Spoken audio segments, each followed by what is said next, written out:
el programa donde el Maestro nos muestra los tesoros de su sabiduría y nos da a conocer al Padre. Conducido por Madre Rocío, discípula de Jesús.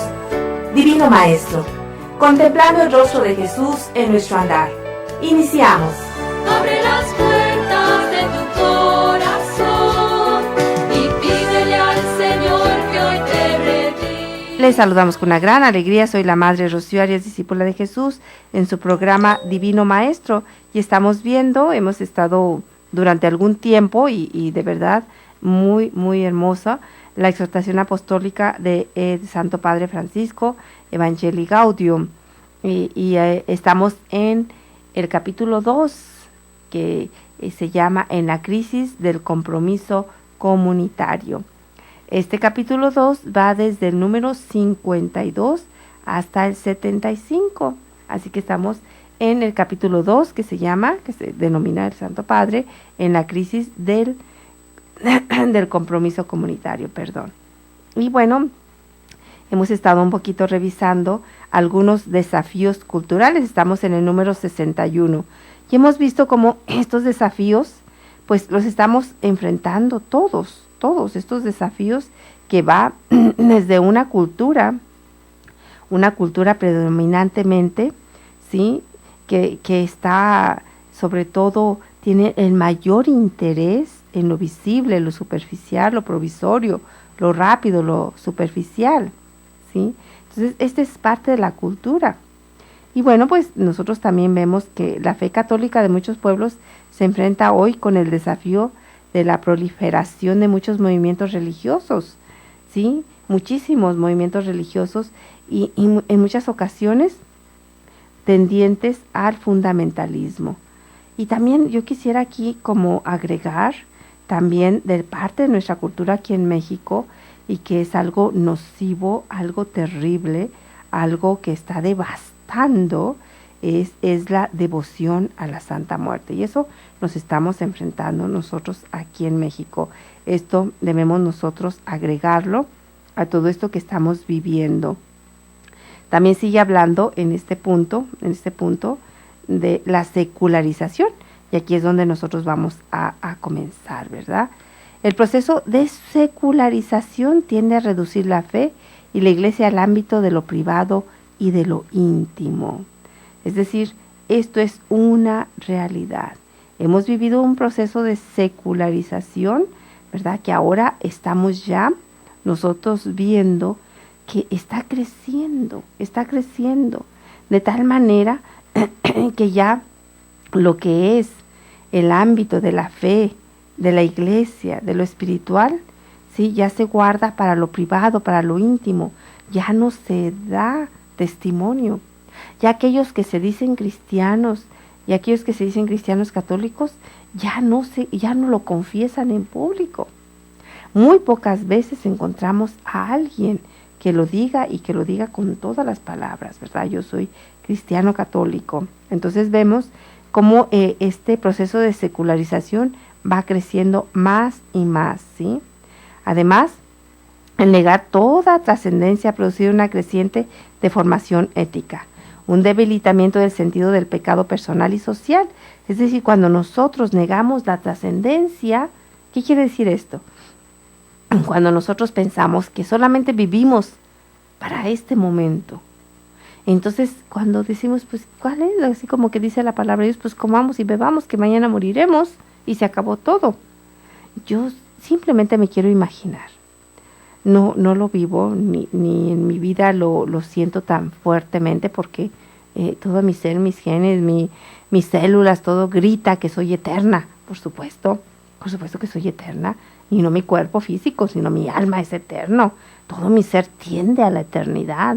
Todo mi ser sabe que soy eterna, que voy a estar un día con nuestro Señor Jesucristo. Eso es parte de mi vida.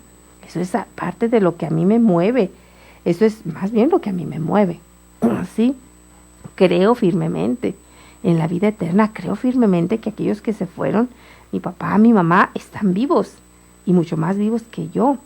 Creo firmemente que aquellos que nos habla la historia de la iglesia, sobre todo la historia de la salvación, no solamente la historia perdón, de la iglesia, sino la historia de la salvación, un Abraham, un Moisés, yo los voy a ver. Pero no solamente a ellos. Como dice Job, con estos ojos he de ver a mi Creador. Con estos ojos he de ver a mi Creador. No con estos ojos físicos, ya va a ser un cuerpo glorificado, ¿sí? Entonces yo lo creo.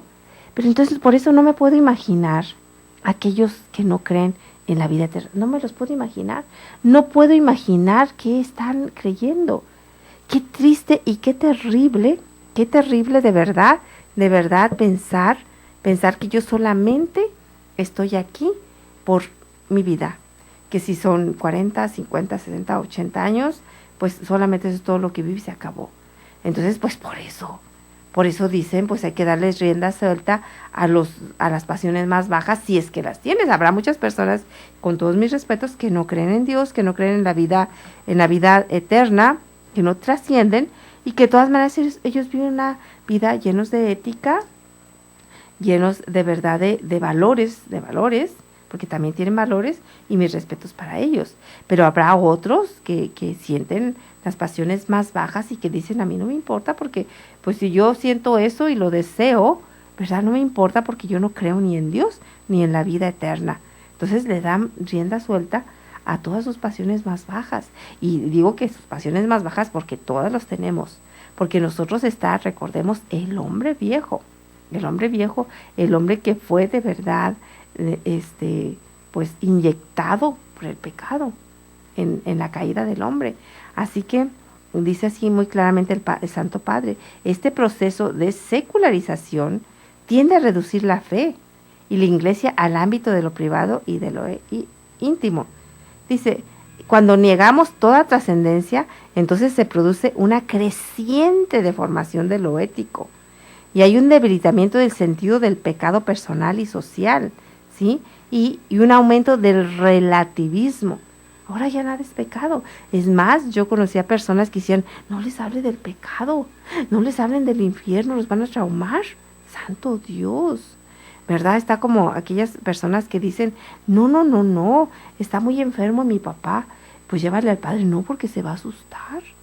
No porque se va a asustar, yo no quiero llevárselo porque se va a asustar. Ok, no se los lleves. Yo pienso para mí, no se los lleves. El susto que se va a dar cuando vea de frente a Satanás, si es que se pierde, ¿verdad? De frente, ese sí va a ser un susto del tamaño de la eternidad. ¿Cómo que se va a asustar mi papá o mi mamá porque le llevo al padre? Pues si se asusta y si se va a morir, de todas maneras se va a morir, pero se muere confesado. Es que eso es una tontería. No porque se va a asustar y por eso no le llevo al padre. Por eso no le digo que si se quiere confesar, a lo mejor él está buscando el descanso y si dicen se quiere confesar, dice sí quiero. En muchas ocasiones a lo mejor será no, ¿verdad? Porque también tenemos esa errónea idea. Si me confieso, es que estoy ya muy grave. Y no es cierto. Cuando vamos a tener nosotros una intervención quirúrgica, ¿verdad? O algo especial de nuestra enfermedad, es muy recomendable que vayamos a que nos pongan los santos óleos, lo que he conocido, ¿verdad?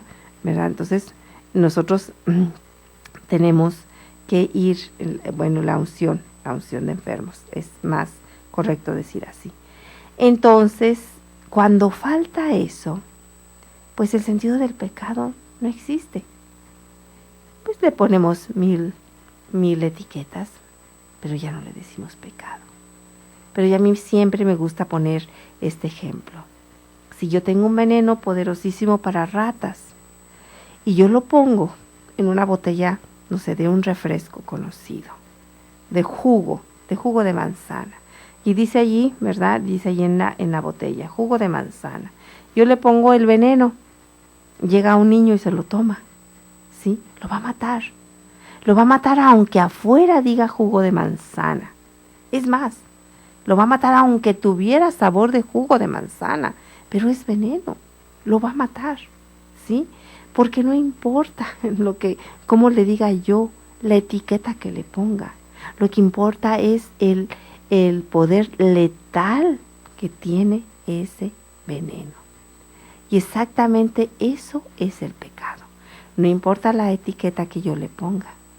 No importa que diga que es una necesidad, que es un gusto, ¿verdad? Es un gusto simplemente, sí, que es una diversión, que es, no sé, que es un flirteo, que es un, no sé, un enamoramiento fuera del matrimonio, como tú le digas, ¿verdad? Es decir, es un pecado mortal. Y el pecado mortal, aunque le ponga como le ponga, siempre será, ¿sí? Sí, siempre me llevará a la muerte. La paga del pecado es la muerte, lo dice muy claramente San Pablo. Así que este relativismo moral, ¿sí?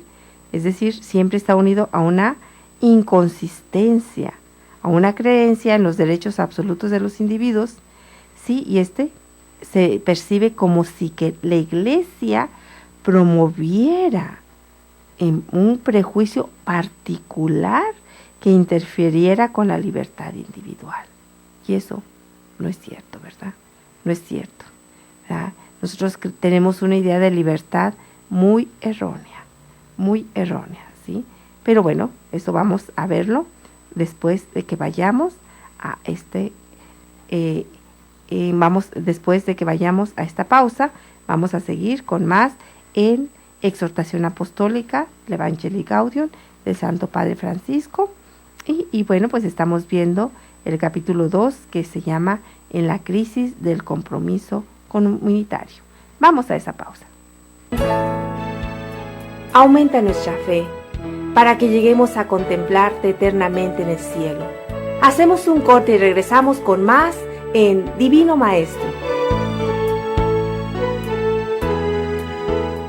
1, 2, 3. Jesús, Divino Maestro, eres el camino, la verdad y la vida. Ya estamos de regreso en tu programa Divino Maestro.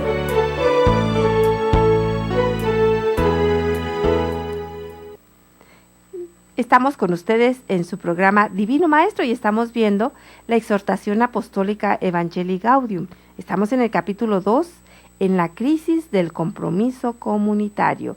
Capítulo 2 que va desde el número 52 al 75. Y estamos viendo sobre todo este crecimiento del proceso de secularización. Y hablábamos cómo algunas personas perciben a la Iglesia como alguien que va a interferir con tu libertad individual. Y nosotros tenemos tenemos el concepto de libertad muy mal, ¿sí? Porque en aras de la libertad, nosotros nos vamos a un libertinaje. Y si el concepto de libertad es para aquel que se divierte drogándose, que se divierte, no sé, viviendo una vida de promiscuidad, sí, el concepto de libertad es para aquel que se emborracha, el concepto de libertad es aquel que peca, el concepto de libertad es ese, que nadie le puede decir nada, ese es el concepto de libertad, y que noche tras noche o cada fin de semana se da esos desenfrenos, ese es el concepto de libertad. Pues yo diría que ese es un concepto de verdad, de alguien que está esclavizado. Porque poco a poco, el hecho de que alguien se droga, esa libertad te lleva a esclavizarte.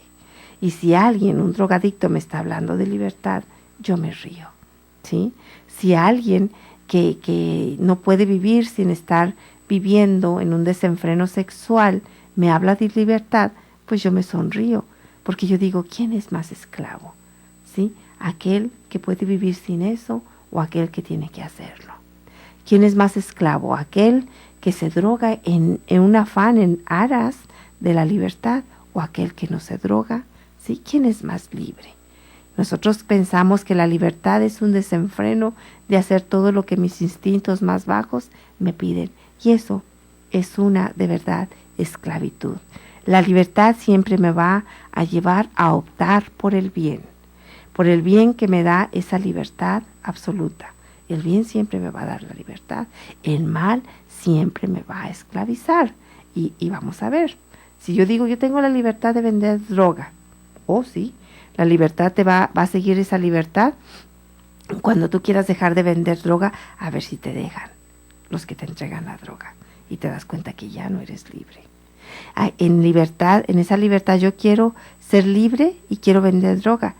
Y cuando quieres dejar de vender la droga, de pronto llega la policía, te lleva a la cárcel y entonces ¿dónde está tu libertad?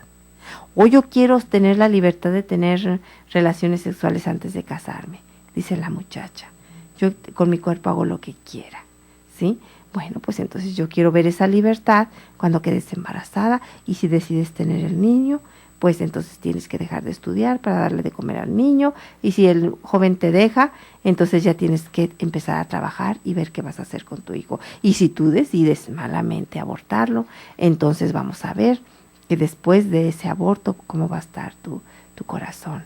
Y después va a venir otro aborto y cuando quieras tener hijos, quizá esa libertad ya no te lo permita. Porque yo conocí una muchacha que hizo varios abortos y cuando él ya quiso de verdad tener un hijo, ya no pudo. Y cómo lloraba. Y cómo lloraba porque ella dice, si yo tuviera mis hijos vivos, yo sería la persona más feliz. Ahora ya no puedo tenerlos vivos porque yo los maté. Eso es tremendo.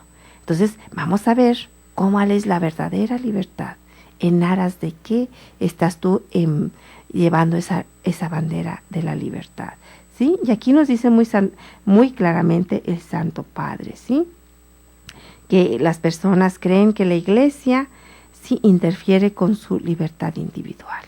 Yo me siento la persona más libre del universo entero, porque la libertad no la da estar entre cuatro paredes, la libertad no la da hacer lo que yo quiero, la libertad te la da el ser libre en tu interior, ¿sí? Tenemos una Ana Frank, ¿sí? Un Víctor Frank que vivieron de verdad vivieron ellos presos por ser judíos, ¿sí? Ellos vivieron presos en la persecución contra los judíos de los alemanes, en el Holocausto. Ellos escribieron después de que fueron liberados, como ellos, a pesar de estar allí, ¿sí? Se sentían libres. A pesar de estar en esos guetos, ellos vivían la libertad. Así que nosotros tenemos que tener muy en cuenta. Dice el Santo Padre, por consiguiente, se vuelve necesario una educación que enseñe a pensar críticamente y que ofrezca un camino de maduración en valores. Paso al número 65. A pesar de toda la corriente secularista que invade las sociedades en muchos países, aun donde el cristianismo es minoría, la Iglesia Católica es una institución creíble ante la opinión pública, confiable en lo que respecta al ámbito de la solidaridad y la preocupación por los que menos tienen. Entonces, vemos que también sigue diciendo el Santo Padre, en repetidas ocasiones ha servido de mediadora en favor a la solución de problemas que afectan a la paz, la concordia, la tierra, la defensa de la vida. Hoy tenemos, ¿verdad?, nosotros esa carta que es sobre la ecología. A mí todavía no la leo porque no la he encontrado, la voy a buscar, Dios mediante, pero ya quienes lo leyeron están fascinados. Yo para el próximo programa ya la voy a traer y en este programa vamos a estar viendo también la carta que nos escribió el Santo Padre sobre la misericordia, para prepararnos para este año de la misericordia que viene. Entonces todo eso nosotros tenemos que hacer un estudio, ¿sí? ¿Y cuánto aportan las escuelas, universidades? ¿Cuánto aportan las escuelas en todo el mundo? Es muy bueno que así sea, pero nos cuesta mostrar que cuando planteamos otras cuestiones que despiertan menor aceptación pública, lo hacemos por fidelidad a las mismas convicciones sobre la dignidad humana y el bien común, ¿sí? Entonces, el Santo Padre habla de todo esto. Se habla de los derechos humanos, de la defensa de los derechos humanos, y habla cómo la Iglesia durante toda la historia de la Iglesia, ¿verdad?, ha sido aquella que defiende la vida, que defiende la concordia, que defiende los derechos humanos, los derechos ciudadanos, y fueron los primeros, la Iglesia Católica fueron los primeros que aportaron escuelas, sobre todo aquí en México, ¿verdad? Universidades católicas en todo el mundo, ¿verdad? Fue promotora del arte, ¿verdad? Si tú vas al Vaticano y te encuentras con el arte hermoso, hermoso de la Capilla Sixtina, de todo eso. Entonces, es muy bueno que nosotros tengamos en cuenta. Ayuda a los más desamparados. Tú entra a internet y ve todo lo que la iglesia está ayudando aquí. En los leprosarios, en los enfermos de SIDA, en los niños que no tienen papás, en los ancianos, en las escuelas, en las jovencitas, en los moribundos. Y de verdad tú dices, ¿cómo es posible que alguien diga que la Iglesia Católica no haga nada?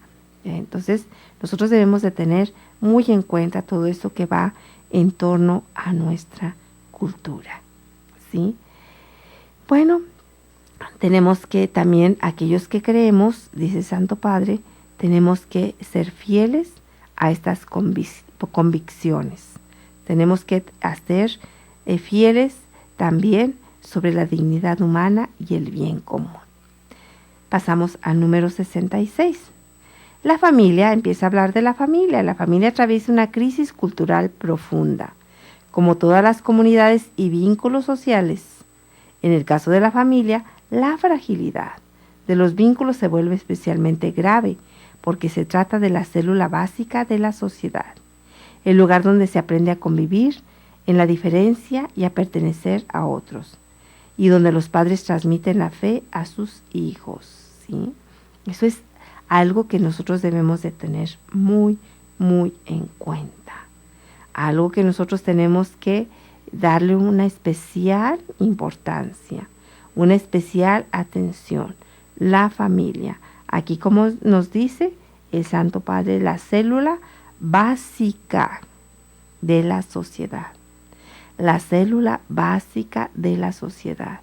Cuando esa célula básica de la sociedad está enferma, toda la sociedad se enferma.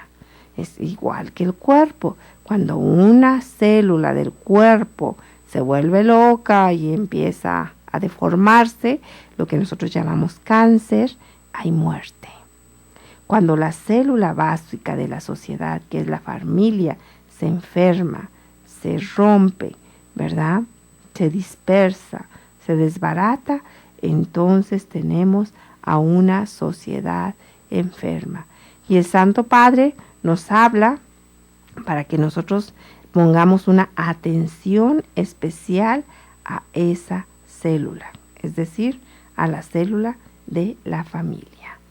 Vamos a una pausa y regresamos con más en su programa Divino Maestro.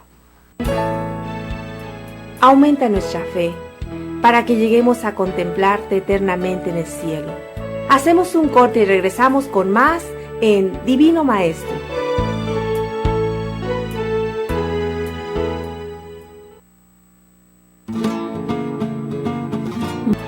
Jesús, Divino Maestro, eres el camino, la verdad y la vida. Ya estamos de regreso en tu programa Divino Maestro.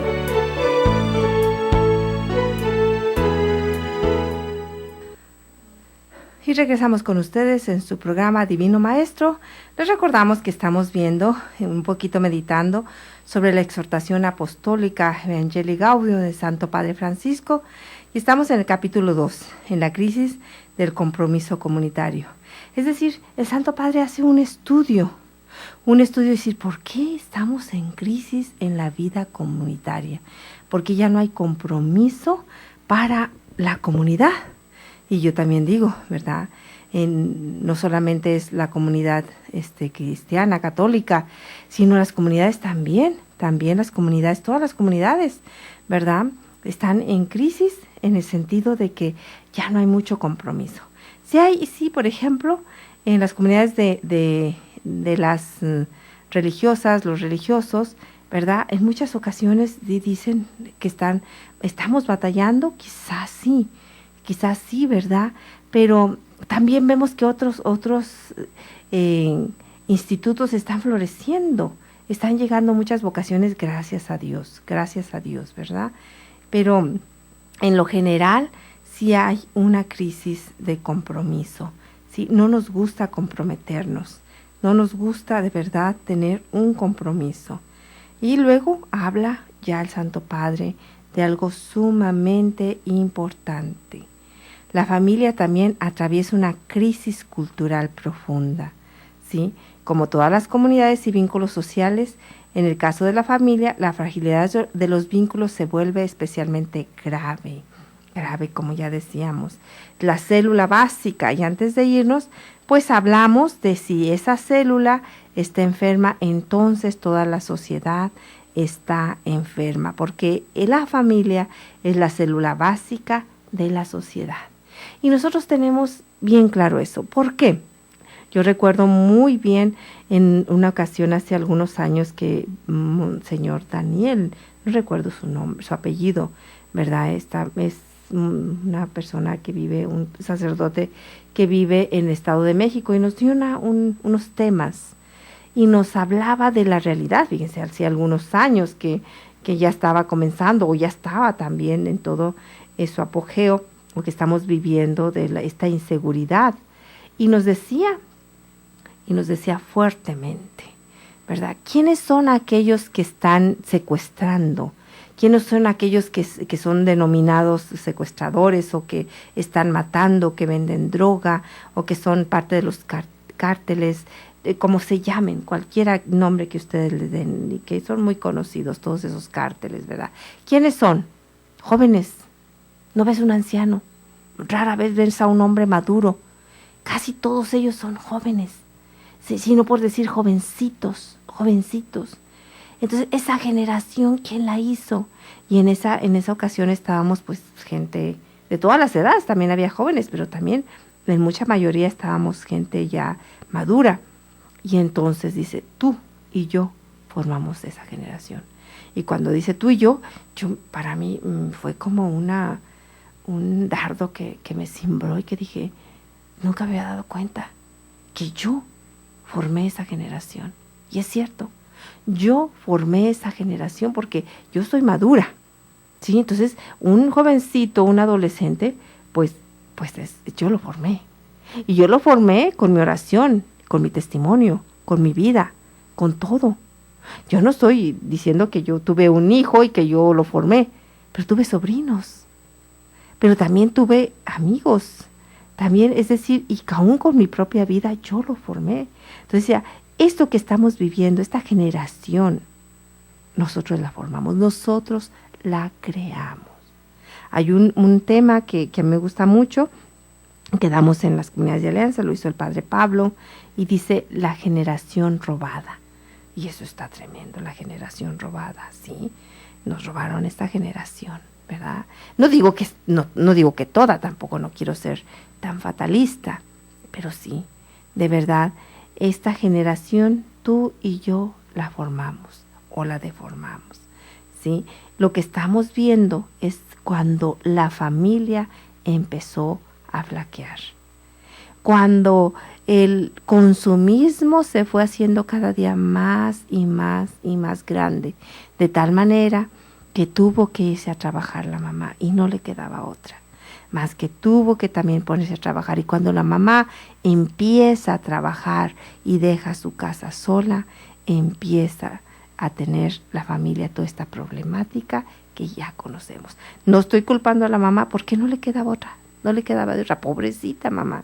Yo conozco mamás que lloran diciendo, yo no vi caminar a mi hijo, yo no vi sus primeros pasos, yo no estuve allí para darle de almorzar, yo estaba trabajando. Otro disfrutó de los primeros pasos de mi hijo, otro disfrutó de darle de almorzar, de comer, otra persona, y además a veces una persona desconocida. Eso es un dolor para las mamás. Ese es un gran dolor. Claro, también conozco mamás que dicen, no. Yo supe de un caso, no lo conocí, pero supe de un caso que le preguntaron a la mamá, pues ¿cuánto ganas? No, pues gano tanto. ¿Y cuánto le pagas a la persona que te cuida, a tu hijo? ¿Y cuánto gastas en el cuidado? Pues tanto. Era exactamente lo que ganaba. lo que gastaba en taxis o en gasolina, por llevar, por traer a su hijo, ¿verdad? Lo que pagaba porque los tenía bien cuidado, ¿verdad? Porque lo que pagaba para que le hicieran el aseo en la casa, todo eso, ¿verdad? Englobaba exactamente lo que ella ganaba. ¿Para qué estaba trabajando la mamá? Sí, pues para pagarle a todos ellos. Pero ahí lo que estaba sucediendo es que ella nunca estaba con sus hijos. Y ella estaba bien y estaba tranquila. Entonces, habrá muchos casos que la mamá puede no trabajar. Yo respeto mucho a varios de mis cuñados que aún en Estados Unidos ellos le dijeron, por ejemplo, en el caso de una de mis hermanas, dijo, no, salte de trabajar. No sé cómo le vamos a hacer, pero tú tienes que estar en la casa viendo a los niños. Ya ella empezó a cuidar niños ahí en la casa, ¿verdad? Pero estaba con sus hijos. Pero esas pobres mamás que no les queda, ahora las mamás solteras, imagínense, que tienen además que trabajar y cuidar a sus hijos. De verdad es tremendo. Y parte de lo que estamos viviendo es cuando la mamá tuvo que salir a trabajar. Y es parte del sistema, no se puede de otra manera. Ahora tienen que estar trabajando los dos para poder salir adelante. ¿Pero quién cuida a los niños? ¿Quién sabe, verdad? Ojalá y que tengan una abuelita que los cuide. Ojalá y que la hermana mayor los cuide. Ojalá y que la tía los cuide. Ojalá y que sea parte de la familia, porque entonces no se desestabiliza la familia. Pero cuando es un desconocido, cuando es una persona desconocida, que no tiene ni no tiene valores, no le interesa lo que tu hijo o tu hija está recibiendo. Es más, lo terrible que es cuando no solamente no tiene valores, sino te daña a tus hijos. Esos niños ya quedan totalmente dañados para toda su vida. Entonces, qué terrible es todo esto, ¿verdad? Y eso es causa de lo que nosotros estamos viviendo, ¿sí? Entonces, por eso nosotros debemos ya de decir que tenemos que tener una atención especial a esta célula básica de la sociedad que es, ¿sí?, la familia. Es el lugar donde se aprende a convivir en la diferencia y pertenecer a otros, donde los padres transmiten la fe a sus hijos, ¿sí?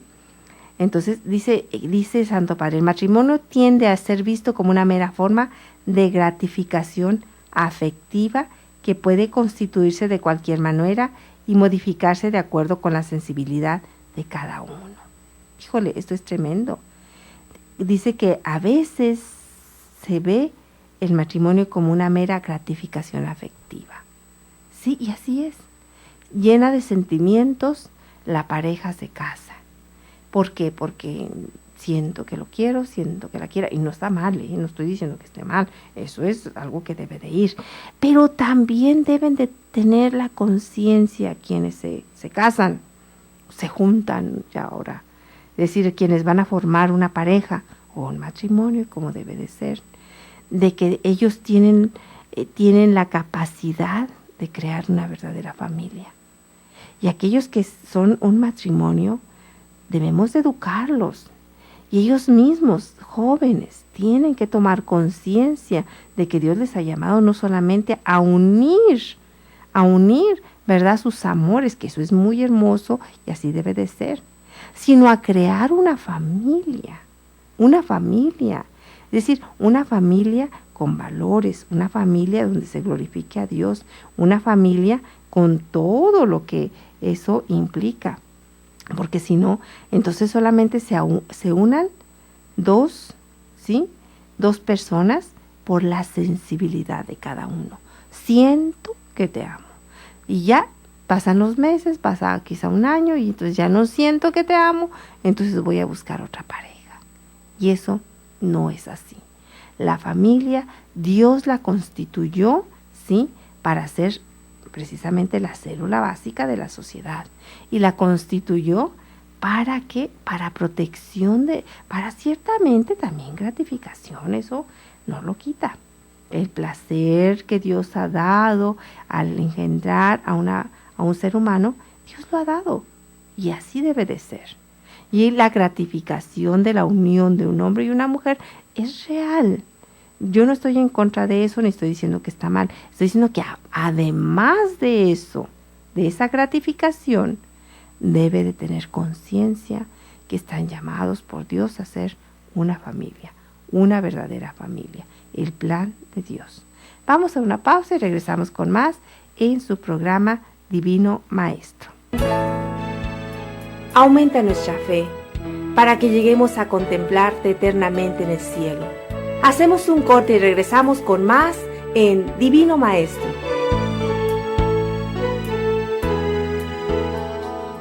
Donde mostramos el rostro divino de Jesús, del Divino Maestro.